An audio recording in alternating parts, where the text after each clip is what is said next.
사도신경으로 신앙 고백하시겠습니다. 나는 전능하신 아버지 하나님 천지의 창조주를 믿습니다. 나는 그의 유일하신 아들 우리 주 예수 그리스도를 믿습니다.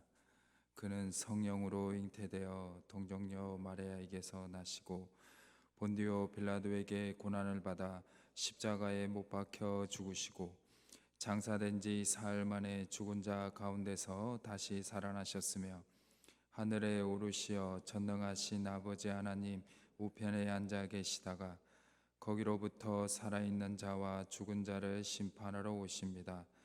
나는 성령을 믿으며 거룩한 공교회와 성도의 교제와 죄를 용서받는 것과 몸의 부활과 영생을 믿습니다. 아멘. 찬송가 187장입니다. 찬송가 187장입니다.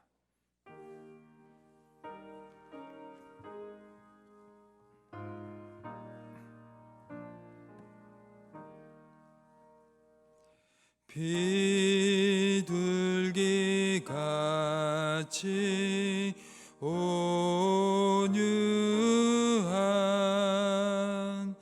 은혜의 성령 오셔서 거친 맘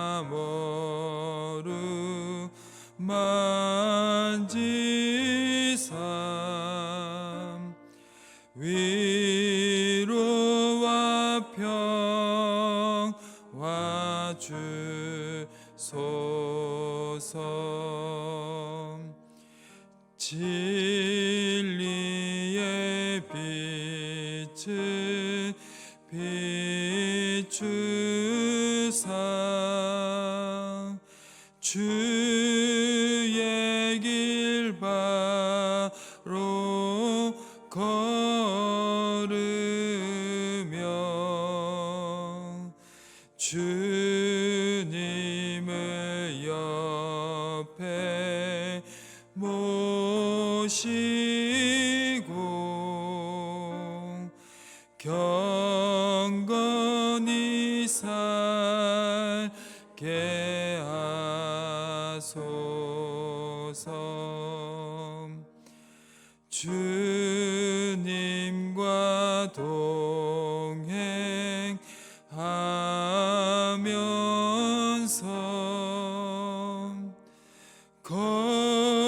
거룩한 길로 행하며 진리의 예수 붙잡고 길 잃지 않게 하소서. 연약한 나를 도우사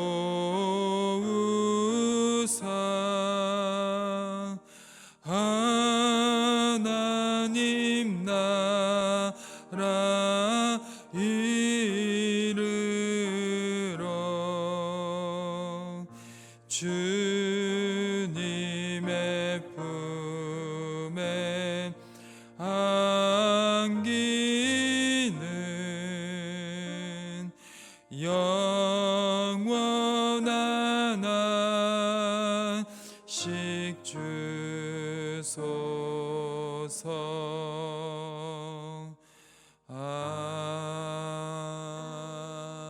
아멘. 오늘 이 시간 하나님께서 저에게 주신 말씀은 요한계시록 12장 1절에서 12절까지의 말씀입니다. 신약성경 141페이지에 기록되어 있는 요한계시록 12장 1절에서 12절까지의 말씀입니다.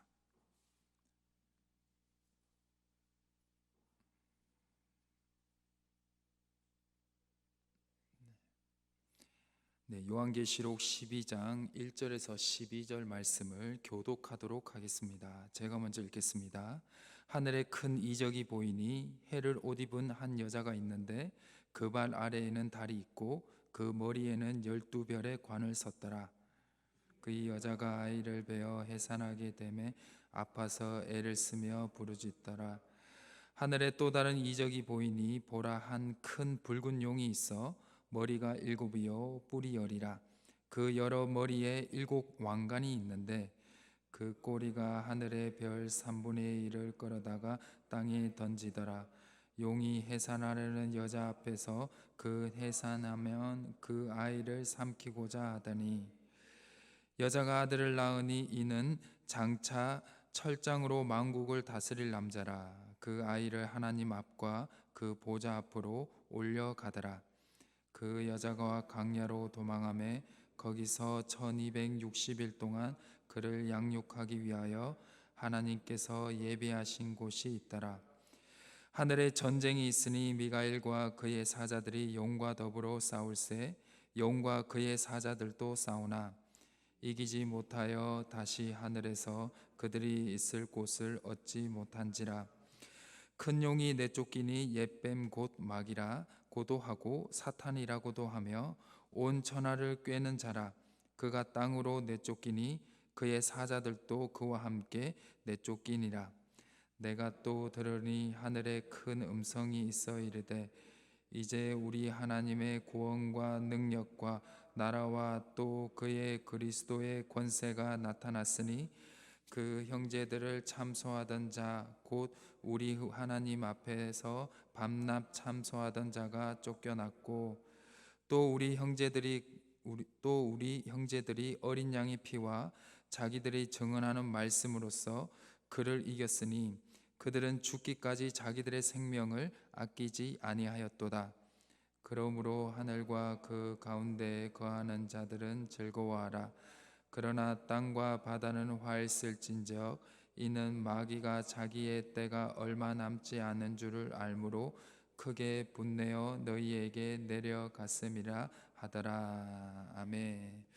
주님의 선하심과 인자하심이 영원히 여러분들과 함께 하시기를 주님의 이름으로 축원합니다. 네, 제가 어릴 때만 하더라도요, 열쇠로 집에 문을 잠그고요, 가족들만 알 수 있는 은밀한 곳에 그 열쇠를 숨겨 놓았습니다. 다 그렇게 하셨죠? 네. 최근에는 이 디지털 번호키가 대중화되어서요, 비밀번호만 알면 문을 열고 집으로 들어갈 수 있게 되었죠. 이렇게 비밀번호는 우리 집에 가족 외에 사람들이 들어오지 못하게 하는, 보호하는 역할을 하고 있습니다. 이와 비슷하게 군대에서는요, 아군인지 적군인지를 식별하기 위해서 매일 새로운 암호를 공유를 하게 되는데요. 특히 어두운 밤에 앞에서 이제 식별되는 그 사람이 아군인지 적군인지 모르기 때문에 이 암호를 통해서 이 사람이 적군인지 아군인지를 확인할 때 이 암호, 이 암고를 사용을 합니다. 가족들에게 공유된 비밀번호는요, 가족만이 우리 집에 들어올 수 있게 해준다면 군대에서의 공유되는 암호는요, 아군인지 적군인지를 구별하는 중요한 수단이 됩니다. 이와 마찬가지로 로마 시대 때 신앙의 박해를 받고 있던 그리스도인들은 그들만이 아는 특정한 단어를 통해서 서로를 소통을 했는데요, 그 중에 가장 유명한 것이 바로 하나님의 아들 구세주 예수 그리스도의 그 각 단어의 첫 글자, 이 그리스어의 첫 글자를 조합을 하면 익투스라는 단어가 되는데요, 이 익투스는 그리스어로 물고기라는 뜻입니다. 초대 그리스도인들은 신앙의 박해 상황에서 누가 그리스도인인지 아닌지를 확인하는 암호로 두 개의 곡선을 이렇게, 요렇게, 아주 쉽죠? 2번 만에 딱 물고기 모양을 만들어서 이렇게 사용을 했는데요, 영화 코바디스 도미네를 보시면 네로 황제 때 그리스도인들을 박해를 했는데 그때 그리스도인들 간에 내가 그리스도인이다 라는 것을 밝힐 때 무엇을 그렸나? 네, 바로 물고기 표시를 그린 부분이 이 영화를 보시면 잘 나오고 있습니다. 신앙을 박해를 받고 있던 그리스도인들을 위해 끝까지 믿음을 지킬 수 있도록 소망을 주고 있는 말씀인 이 요한계시록도 마찬가지입니다. 당시 거룩한 성도들만이 이해할 수 있는 암호들을 사용하여 이 요한계시록을 기록을 하였습니다. 그래서 요한계시록은요, 신앙의 박해를 받고 있는 자들, 그들은 읽을 수 있었지만 신앙의 박해를 받고 있는 자들은 읽을 수 있었지만 박해를 하는 자들은 이 암호로 되어 있는 이 요한계시록을 읽는 게 매우 어려웠다고 합니다. 당시 그리스도인들은 이 암호화되어 있던 이 요한계시록의 말씀을 통해서 사도 요한이 하늘로부터 직접 보고 들은 하나님의 말씀을 듣고 읽으면서요, 그 어려운 신앙의 박해 상황을 이겨 나갔다고 합니다. 특히 오늘 본문이 이러한 특징들이 가장 잘 나타나는데요, 설명하지 않으면 이해할 수 없는 암호들로, 그런 용어들로 가득 차 있습니다. 그래서 우리 또한 당시 신앙의 박해자들만 알 수 있었던 암호화되어 있는 말씀을 하나하나 풀어내면서 오늘 또한 큰 은혜를 받는 시간이 되었으면 좋겠습니다. 먼저 첫 번째 암호는요, 3절에 나오는 큰 붉은 용입니다. 이 용은 누구냐? 누구를 뜻하냐? 이 용은요, 대적자 사탄 마귀를 뜻합니다. 이 용인 사탄 마귀는요, 오늘 말씀을 쭉 보시면 그들의 주 공격 대상이 누구인지를 알 수가 있는데요, 그들의 주 공격 대상은 누구냐? 바로 예수 그리스도와 그 예수님을 믿으면서 신앙 공동체를 이루었던 교회를 그들의 주 공격 대상으로 삼았다라는 것입니다. 그래서 용이 나오면 뭐다? 이거는 사탄 마귀다 라고 보시면 되겠습니다. 9절에도 그게 나오기도 합니다. 자, 두 번째입니다. 두 번째 암호는 무엇이냐? 12장 1절에 보시면 해를 옷을 입고요, 발 아래는 달이 있다고 합니다. 그리고 머리에는 12별의 관을 쓰고 있는 여인인데 이 여인은 누구를 뜻하냐? 바로 성도들의 신앙 공동체인 교회를 뜻합니다. 그래서 이 여인은 뭐다? 교회다 라고 보시면 되겠습니다. 마지막 암호는 4절에 나오는 이 여인이 낳은 아이거든요. 이 여인을 낳은 아이는 누구를 뜻할까요? 예수님입니다. 예수 그리스도를 뜻합니다. 그래서 이 세 가지 암호를 이 해석을 기준으로 해가지고요, 먼저 요한계시록 12장 1절에서 6절의 말씀을 쭉 한번 보겠습니다. 그러면 이해가 확 되실 것입니다. 먼저 1절을 보시면요, 여전히 사도 요한은 또 보게 됩니다. 하늘의 큰 이적을 보게 되는데요, 거기서 해를 옷을 입고 발 아래는 달이 있고 머리에는 12별의 면류관을 쓰고 있는 여자를 보게 되는데, 2절을 보시면 사도 요한은 그 여인이 임신을 하였고 곧 아이가 나올 것 같은 진통의 상황임을 알 수가 있습니다. 그래서 그 모습을 사도 요한이 보게 되죠. 앞에서 설명했듯이 진통 가운데 있는 여인은 당시 로마의 박해를 받고 있던 신앙 공동체인 교회를 뜻하고요, 여인이 진통 가운데 세상에 나오려고 하는 아이는 이 땅에 오신 예수 그리스도의 탄생, 즉 예수 그리스도의 성육신을 뜻하게 됩니다. 3절의 사도 요한은요, 다시 하늘을 다시 보게 되는데 그때 무엇을 보게 되냐? 큰 붉은 용 한 마리를 보게 되는데요, 머리에는 7머리, 머리가 7개고 뿔도 10개가 있는데 3절 후반부에 보시면 머리에는 또 7 왕관이 있다라고 말씀하고 있습니다. 용, 즉 하나님의 대적자 사탄 마귀는요, 그의 머리가 무엇이냐? 그의 머리에 머리가 여러 가지가 있고 뿔도 여러 가지가 있잖아요. 그것이 무엇이냐면 요것도 또 하나의 또 암호인데요. 당시 신앙의 박해를 주도했던 로마를 황제인데요. 이것은 무엇을 의미를 하느냐? 당시 로마 황제의 권세와 로마 황제가 자신을 신격화해서 그리스도인들을 박해하는 그 뒷배경에는 누가 있다? 사탄 마귀가 있다는 거예요. 이 사탄 마귀가 이 로마 황제에게 권세와 그렇게 하게 하도록 했다라는 것입니다.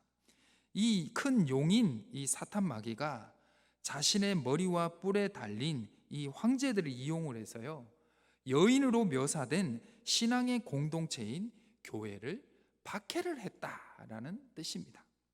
그런데 4절과 5절을 보시면요, 재밌는 내용이 나옵니다. 4절에 이 큰 용이요, 하늘의 별들의 3분의 1을 누구에게 던지냐? 여인이 해산한 남자아이를 해하기 위해서 던지게 되고 그 아이를 삼키려고 합니다. 그런데 어떻게 되죠? 실패를 하고 맙니다. 5절을 보시면 오히려 여인을 통해 세상에 나온 남자아이는 무엇을 다스릴 자다? 만국을 다스릴 자라고 표현을 하면서 그는 하나님의 보좌 앞과 결국 하늘 위로 승천한다라고 말씀하고 있습니다. 거의 예수님을 표현한다고 딱 보면 알 수가 있는 것입니다. 이 말씀은 사탄 마귀가 예수님을 삼키려고 했지만, 즉 예수님이 이 땅에 내려오셔서 우리의 죄를 구원하기 위한 그 구원의 사역을 못하도록 방해를 했지만 결국 어떻게 됐다? 실패했다라는 거예요. 실패했다는 거예요. 그래서 예수님이 태어났을 때 헤롯 대왕이 2살 아이의 남자아이들을 죽이려고 했다라는 거든지, 예수님이 40일 금식일 이후에 또 3번의 어떤 시험을 하는 거라든지, 그리고 어떤 십자가에 못 박히게 한다는 건지, 그 모든 것들이 어떻게 됐다? 실패로 돌아갔다는 겁니다. 그렇기 때문에 초대교회 그리스도인들은 이걸 딱 보면 어떻게 할까요? 딱 이게 용이 뭐고 뭔가 딱 가르쳐주면 이게 예수님이 사역이고 이런 거구나라는 것을 바로 알 수가 있었다라는 것이죠. 그리고 사탄 마귀는 다음 공격 대상으로 누구를 조준을 하느냐? 예수님이 공격을 했으니까 실패를 하니까 바로 교회를 다음 공격 대상으로 잡았다라는 것입니다. 지금은 이 죄인들인 이 인류의 모든 영혼들을 더 이상 예수님을 믿고 구원받을 수 없도록 방해하는 일이 그들의 두 번째 타겟이었다라는 것입니다. 요한계시록은 그것이 바로 현재 일어나고 있는 신앙 박해라는 것을 누구에게 가르쳐주고 있느냐? 당시 신앙을 박해를 받고 있던 그리스도인들에게 가르쳐 주었다라는 것입니다. 그래서 정확히 그들에게 너희는 지금 신앙을 박해하고 있고 그 뒤에는 누가 있다? 하나님의 대적자인 사단 마귀가 있다라고 가르쳐 주면서 너희가 지금 신앙의 박해를 받고 있다면 지금 제대로 가고 있다라는 것을 말씀해 주고 있는 것입니다. 그래서 6절을 보시면 사단 마귀인 용의 다음 공격 대상인 여인, 즉 신앙 공동체인 교회도 공격을 했지만 결국 실패를 돌아갔다라고 말씀을 하시면서요, 어떻게 되죠? 이 여인이 하나님이 예비하신 장소로 도망을 가게 되고, 그리고 하나님께서 그 어떤 여인을 계속 보호하고 있다라는 말씀으로 마무리가 되고 있다라는 것입니다. 결국 사단이 예수님도 공격하고 실패를 했고, 또 예수님을 믿고 구원을 받는 그 신앙 공동체도 공격을 했는데 어떻게 됐다는 거죠? 하나님의 보호하심으로 결국은 실패로 돌아갔다라는 것입니다. 사랑하는 희성교회 성도님 여러분, 당시 신앙의 박해를 받고 있던 그리스도인들에게 하나님이 보내주신 말씀은 무엇이냐? 예수님은 용인 사탄의 마귀의 공격에도 어떻게 됐다? 실패하지 않고 너희를 위해 구원하시는 그 역사를 이루어내고 구원의 역사를 성공을 하였고, 그리고 예수 그리스도께서 십자가에서 돌아가셨지만 3일 만에 부활하셔서 승천해서 하늘로 올라가셨으며, 또한 너희가 믿음을 끝까지 지킨다면 믿음을 지키고 있는 너희에게 하나님이 함께 하시고 보호하시고 언젠가는 너희의 공격하는 그것이 실패로 돌아갈 거라는 메시지를 주고 있다라는 것입니다. 이 사단 마귀는 예수님도 이기지 못하고 너희도 결국은 이기지 못하고 패배할 거라는 것을 말씀해 주면서 하나님이 너희를 어떻게 할 것이다, 끝까지 지켜주실 거라는 메시지를 주고 있는 것입니다. 사단 마귀의 힘이 너무너무 강하고 그 힘을 얻은 로마의 황제가 아무리 강해 보일지라도 그들의 강함은 영원하지는 않을 거라는 것을 말씀하시면서 하나님이 너희를 절대로 버리지 않을 거라는 이 소망의 메시지를 당시 신앙의 박해를 받고 있던 그리스도인들에게 주셨다라는 것입니다. 이 말씀을 통해서 우리가 묵상할 수 있는 말씀이 무엇일까요? 우리 앞에 당장 보이지 않고 또 악하고 못된 사람들이 잘 되는 것 같이 보이고 벌을 받지 않는 상황이나 당장 우리의 기도가 되지 않을 것 같지만 하나님은 여전히 우리와 함께 하시고 우리를 버리지 않으시며 여전히 우리의 기도를 듣고 계시다라는 것입니다. 그래서 오늘도 그 하나님을 의심하지 마시고 하나님이 지키시는 이 거룩한 성전, 이 희성의 신앙 공동체에서 하나님을 믿고 기도하시길 바랍니다. 하나님이 여러분들의 기도를 반드시 들어주시고 이 신앙의 공동체를 반드시 지켜주실 줄 믿습니다. 7절과 8절입니다. 예수님도 그리고 신앙의 공동체도 이기지 못했던 사단 마귀의 용은 그 다음 누구와 싸움을 벌이게 되느냐? 하늘의 천사장인 미카엘 천사와 그의 동료들인 천사들과 한번 전쟁을 일으키게 되는데요. 그것도 어떻게 된다? 미카엘 천사에게도 패해서 그들은 하늘에서 추방이 되어서 땅으로 떨어지게 된다라고 말씀하고 있습니다. 이것은 또 무엇을 말씀하고 있냐면 사탄 마귀는 무엇이다? 다 패배하는 패배자다 라고 말씀하시며 그 누구도 이 사단 마귀가 그 누구도 이길 수 없는 패배자가 될 거라고 말씀해 주고 있습니다. 그래서 오늘 11절의 말씀을 보면요, 하늘에서 음성을 들리면서 당시 신앙의 박해를 받고 있던 그리스도인들에게 믿음을 끝까지 지킬 수 있는 하나의 중요한 메시지를 주시는데요. 그것이 무엇이냐? 이 천상의 패배자들인 사탄 마귀의 마지막 공격에도 승리할 수 있는 중요한 방법을 가르쳐 주고 있습니다. 먼저 어린 양의 피의 능력을 의지하는 자, 즉 예수 그리스도의 십자가를 끝까지 붙드는 자들은 사탄 마귀의 공격에도 흔들리지 않게 될 것이다. 두 번째로 증거하는 말씀인 즉 성경의 말씀을 붙드는 자들은 반드시 승리하게 될 거다. 마지막으로 신앙의 박해의 상황에서도 살기 위해서 배교하기보다 죽기를 두려워하지 않는 자들은 마지막에 승리를 경험하게 될 거라고 말씀을 하고 있습니다. 이 말씀은 제가 이렇게 정리를 하지만 다 모르는 말씀이 아닙니다. 다 아시는 말씀이잖아요.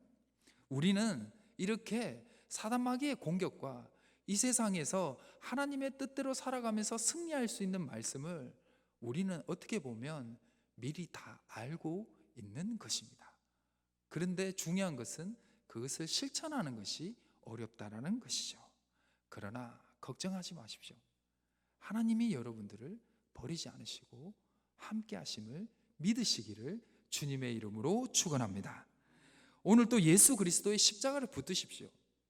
본질이 중요합니다. 뭔가 잘못됐다면 본질을 붙드시면 됩니다. 예수 그리스도의 십자가를 의지하시고 생명의 말씀을 붙드시고 불의와 악에 대해서 절대로 타협하지 않으면서 고난이 닥쳐오더라도 선을 선택하신다면 여러분들은 하늘에서의 뿐만 아니라 땅에서도 그리스도의 은혜와 승리를 경험하게 될 줄 믿습니다. 아멘. 기도하시겠습니다. 오늘 또 우리를 불쌍히 여기시며 소망과 희망이 사라지는 이 세상에서 우리를 붙드시고 보호하시는 하나님 아버지, 그 은혜에 감사드립니다. 현재 우리의 상황은 요한계시록을 읽었던 초대 그리스도인들보다는 좋지만 여전히 달콤한 유혹으로 하나님과 예수 그리스도의 십자가의 사랑에서 멀어지게 하는 사탄 마귀의 유혹은 날로 강해지고 있습니다. 주여, 우리를 보호하여 주옵소서. 우리가 믿음이 약해질 때에도 우리를 버리지 않는다고 말씀하여 주옵소서. 우리의 마음이 변할지라도 하나님의 사랑은 절대로 변하지 않는다는 확신을 다시 한번 알게 하여 주시고, 그 은혜로 인하여 우리가 다시 일어나며 다시 믿음으로 기도할 수 있도록 믿음의 용기를 허락하여 주옵소서. 돈만 있으면 모든 것을 할 수 있다는 세속의 생각에서 우리를 구원하여 주시고, 오직 믿음만이 하나님을 기쁘시게 할 수 있으며 오직 믿음만이 하나님의 마음을 움직일 수 있게 할 수 있다는 것을 우리가 다시 한번 깨달을 수 있도록 우리에게 구원의 빛을 비추어 주시옵소서. 우리 희성교회도 어두운 세상에 빛이 되는 신앙 공동체로 만들어 주시고, 우리 교회를 통해 복음과 선교의 역사를 이렇게 세워 주시며, 의지할 것 없는 그 상실과 외로움의 시대에 우리 희성교회가 빛이 되고 복음이 되고 선교의 역사를 이끄는 신앙 공동체로 만들어 주옵소서. 우리 교회 또한 악한 마귀 틈타지 않게 하여 주시고, 마귀의 시험인지 하나님의 말씀인지 분별할 수 있는 영적 민감함을 허락하여 주시고, 우리 교회만큼은 예수님을 잘 믿고 따르는 자들이 칭찬받고 존경받는 신앙 공동체로 만들어 주옵소서. 후반기에 있는 교회 사역 가운데서도 주께서 역사하여 주시고, 이번 주에 있는 새벽 예배와 수요 예배, 구역 모임, 효도 관광 또한 주께서 함께하여 주시며, 주님이 예배하신 은혜와 사랑 그리고 하늘의 소망으로 채워 주옵소서.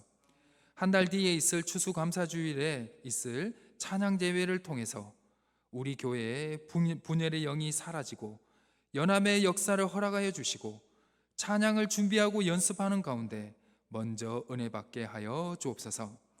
여전히 싸우고 있는 이 세계에 평화를 허락하여 주시고, 분단 국가로 남아있는 우리나라에 평화와 평화 통일을 허락하여 주옵소서. 세계 각국에 흩어져 있는 선교사님들과 가족들을 지켜주시고, 복음의 사역이 멈춰지지 않을 수 있도록 선교사님들과 함께하여 주옵소서. 가족의 아픔으로 기도하는 성도님들이 있습니다. 말 못할 사정으로 어려움을 겪고 있는 성도님들이 있습니다. 가족의 구원의 문제로 간절히 기도하는 성도님들이 있습니다. 주여, 주님께 오늘 간절히 기도할 때 치유의 역사와 회복의 역사와 구원의 역사를 허락하여 주옵소서. 우리의 모든 기도를 듣고 계시는 우리 주 예수 그리스도의 이름으로 간절히 기도드립니다. 아멘. 각자 개인 기도하는 시간을 가지겠습니다.